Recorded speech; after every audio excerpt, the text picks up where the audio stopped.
E na videoaula de hoje, que já é a sexta videoaula, nós iremos falar sobre grandezas elétricas.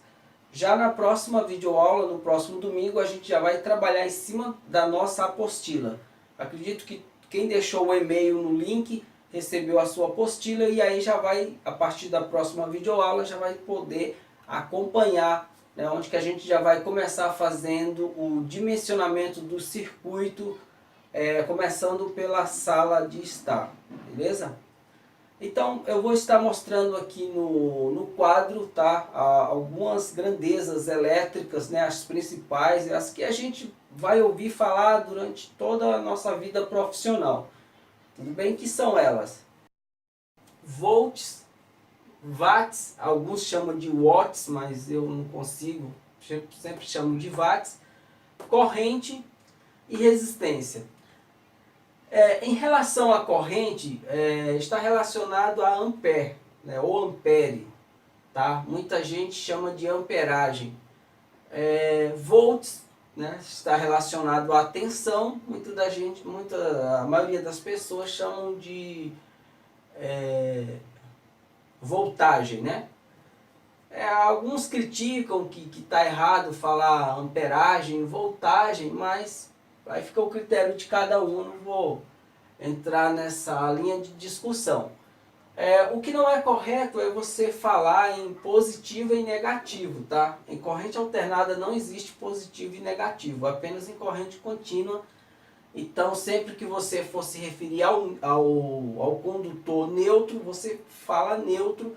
Condutor fase é fase. Agora positivo e negativo aí já está bem fora do contexto, beleza? Bom, todo componente eletrônico, todo equipamento elétrico e eletrônico existente foi projetado depois da invenção do gerador de corrente alternada, do gerador de energia, do sistema de geração de energia como um todo, seja ele qual for.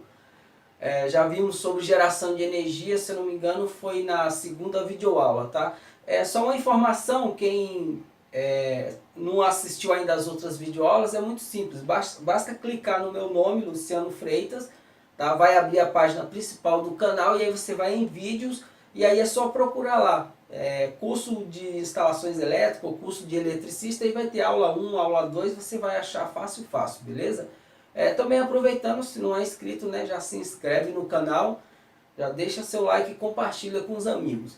E se você está se formando ou estudando eletrotécnica e pretende trabalhar na região da S Eletropaulo, agora a Enel, né, aqui em São Paulo, capital, região metropolitana e algumas cidades, todo o ABCD e algumas cidades da região metropolitana, eu tenho um curso onde eu ensino passo a passo a projetar a entrada de energia coletiva, residencial, predial e comercial também, tá? O link está aqui na descrição desse vídeo, beleza? Bom, e voltando ao foco aqui, pessoal, todos os equipamentos elétricos e eletrônicos foram projetados projetado, elaborado depois da descoberta, né, da invenção do gerador de corrente alternada, do sistema de geração de energia. É que nem o carro a gasolina, né, que tem que usar a gasolina. Então podemos dizer que a gasolina foi feita para o motor a gasolina e vice-versa. É um casamento perfeito. Tá? Entretanto, justamente por isso, para que um equipamento elétrico realize um trabalho, é necessário que uma corrente elétrica ultrapasse por dentro dele, tá? Eu vou estar dando aqui alguns exemplos no quadro, vou estar utilizando aí o exemplo de uma lâmpada mesmo, né? Como essa daqui, que eu acredito que é uma dos exemplos mais práticos, né? De compreender, né, o efeito da corrente elétrica nos equipamentos elétricos e eletrônicos, beleza? Você não pode simplesmente pegar, digamos que isso aqui seja um circuito, né, na residência, num estabelecimento qualquer, e aí de repente você precisa instalar aí a gente chama um bico de luz, digamos assim. Você não pode simplesmente pegar uma fase, conectar em um dos terminais do soquete, derivar da mesma fase, ir para o interruptor e voltar para o outro terminal do soquete. Isso não vai fazer a lâmpada acender, tá? Não vai fazer a lâmpada acender. Vai ficar energizado? Vai. Vai ter tensão? Vai ter energia? Vai ter energia. Se você pegar o seu testezinho e medir aqui, você vai ver que vai ter tensão. Aqui também vai ter tensão. Mas se você pegar o multímetro e testar aqui, ó, você vai perceber que não vai ter leitura nenhuma. Porque essa fase é a mesma. Não existe uma diferença de potencial, né? E na linguagem elétrica seria DDP, tá? Como eu já falei, acredito que em aulas anteriores, tá? Que precisa ter, para existir uma corrente elétrica, precisa ter um positivo e um negativo, tá? Para que aconteça um fluxo de corrente, né? Do positivo para o negativo. Exemplificando aqui em corrente contínua, né? Usar o exemplo aqui de uma bateria que é mais fácil de entender. Em corrente alternada, da mesma forma, para que o equipamento acenda, sendo ele 110 ou 220, é necessário que tenha um nêutron de um lado e uma outra fase em um outro, né? E sempre colocar a interrupção, seja ela qual for, dependendo do tipo da carga, né? Pode não ser uma lâmpada, mas sempre interrompendo a fase e nunca o nêutron, tá? O nêutron sempre deve estar ligado. E se por acaso na sua região ou na situação em questão que você for instalar o equipamento for 220, se for iluminação, é obrigatório você comprar um interruptor bipolar. Tá? O interruptor bipolar, ele vai ter 4 pinos assim, ó. Tá? E aqui você vai ter que, isso a gente vai ver em videoaulas futuras, mas entra 2 fases e sai 2 retornos, tá? Porque ao seccionar o interruptor, ele tem que interromper as 2 fases para que não fique uma fase lá no soquete e aí a pessoa correria risco de tomar choque numa eventual manutenção. Então todo equipamento para funcionar precisa ter fase neutro ou fase-fase. No caso, fase 1 e fase 2. Jamais você pode pegar uma fase, derivar, né? Como já mostrado, fazer isso aqui, ó. E aqui no meio estaria a carga. Você não pode fazer isso que não vai funcionar, não vai ter diferença de potencial. Beleza?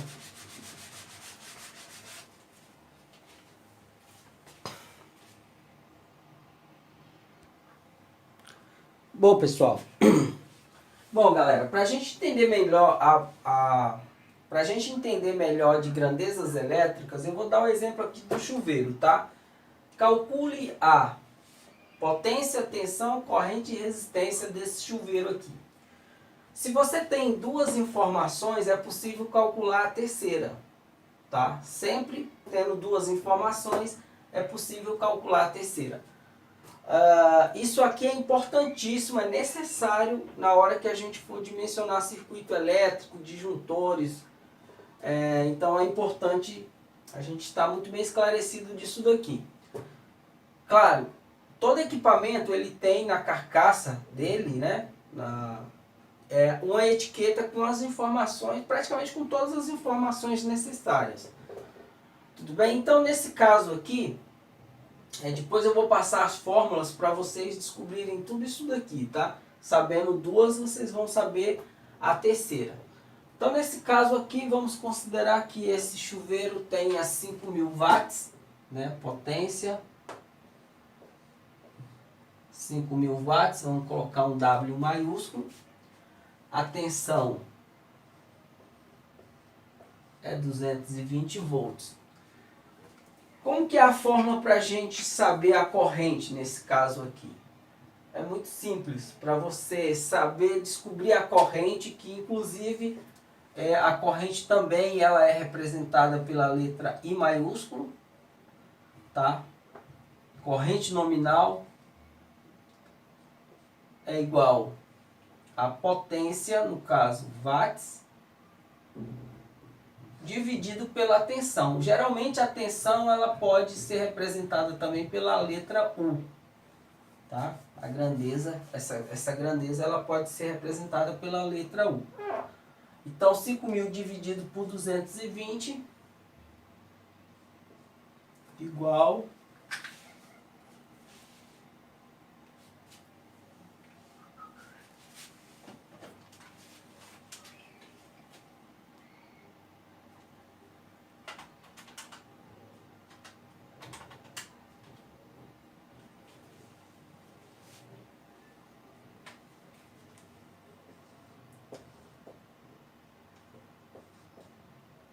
a 22,72 amperes, tá? Corrente está relacionado a amperes. No caso de amperes, você pode pôr só o A maiúsculo, tá?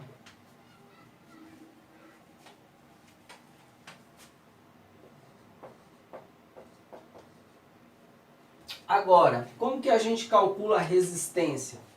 Um detalhe importante, se você, tecnicamente falando, o chuveiro ele não tem resistência, ele tem um resistor.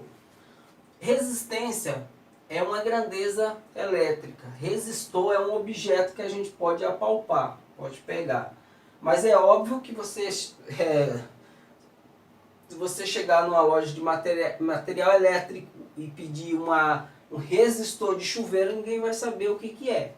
Por isso que o vício de linguagem, né, a expressão já pegou, então ninguém muda mais isso, tá? Mas só para efeito de informação, de conhecimento, o chuveiro não tem resistência, ele tem um resistor, tá? Resistência é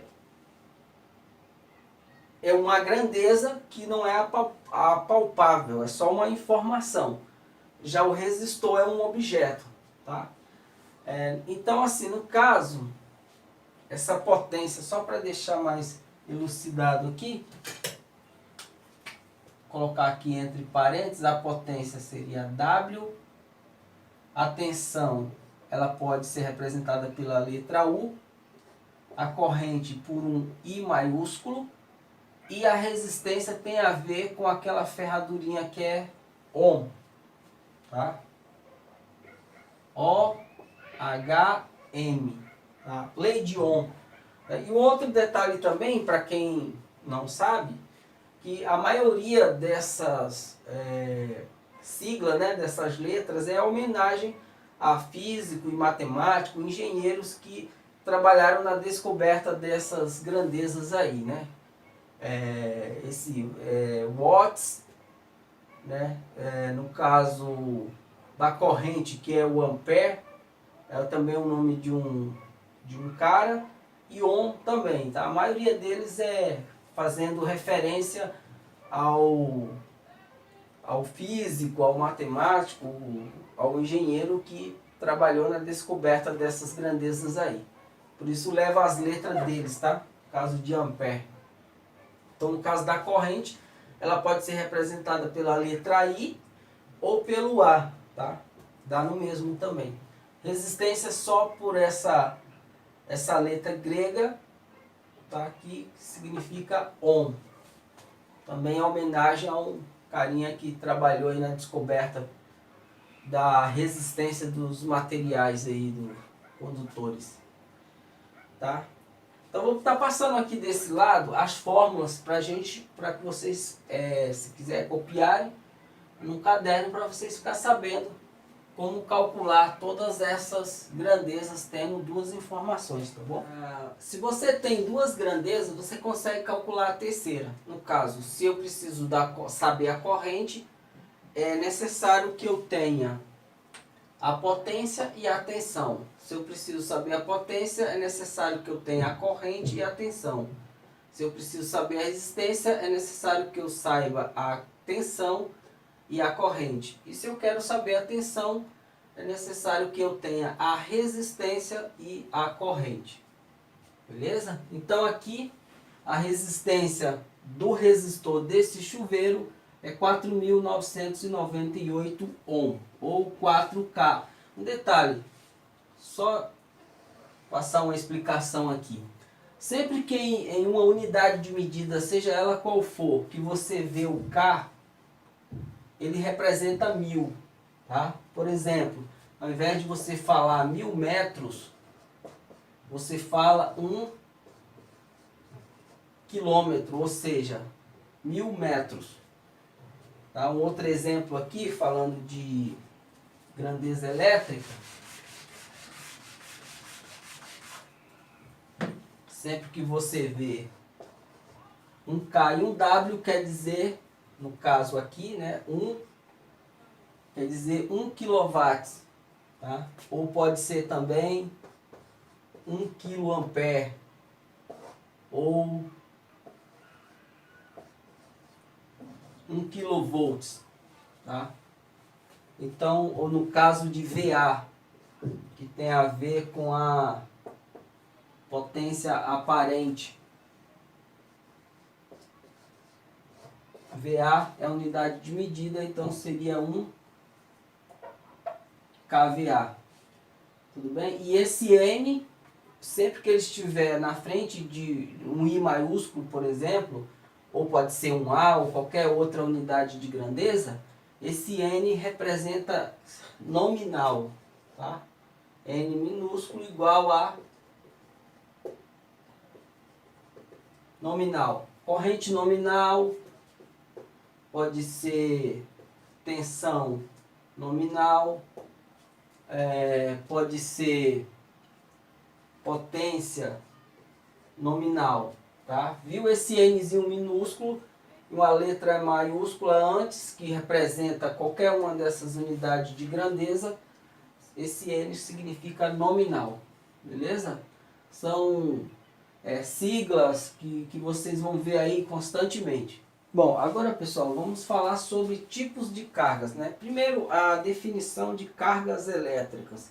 Sempre que alguém pedir para você, sei lá, um engenheiro encarregado, olha, faça uma relação das cargas que vão ser instaladas na residência, na padaria, seja lá o que for, você já entende que cargas elétricas é todo tipo de equipamento que depende da energia elétrica para funcionar. Em residência pode ser chuveiro, máquina de lavar, ferro de passar, micro-ondas, geladeira. Tudo que se pluga na tomada são cargas elétricas, tudo bem? E quais os tipos de cargas elétricas existentes? Basicamente são 3. São cargas resistivas, né, que tem o exemplo aqui do chuveiro, ferro de passar, tudo que tem resistência, que geralmente serve para aquecer de alguma forma, que o objetivo daquele equipamento é para provocar um aquecimento, um calor. Então são cargas resistivas. Cargas indutivas, que geralmente são motores, reatores, transformadores. Cargas capacitivas, que são banco de capacitores, lâmpadas fluorescentes, computadores, placas eletrônicas, etc. Bom, fator de potência. O fator de potência, né, o famoso FP, em cargas resistiva, ele é igual a 1. Em tomada de uso geral ou cargas indutivas, igual a 0,92 ou conforme informação da placa. Todo motor, por exemplo, reatores, na placa vai ser informado pelo fabricante qual que é o fator de potência a ser aplicado quando se for fazer o dimensionamento de circuito elétrico para esse tipo de cargas, tá? O fator de potência muito baixo, geralmente abaixo de 0,92, é passível de multa pelas concessionárias, geralmente só em indústrias. Para corrigir isso, quando o fator de potência está muito baixo, que eles sabem, né, através dos medidores eletrônicos, consegue medir o VAR das cargas que estão sendo atendidas, então é possível corrigir o fator de potência muito baixo, abaixo de 0,92, com banco de capacitores devidamente calculado e geralmente automáticos, que ele só entra quando esse fator de potência cai para menos de 0,92, tá? Cargas indutivas como motores elétricos, transformadores, é necessário que o fator de potência seja menos que 1, ou então eles não funcionam. Tá? Para maiores informações sobre fator de potência, vocês podem estar pesquisando aí na internet e vão achar excelentes artigos que vão explicar detalhadamente sobre fator de potência.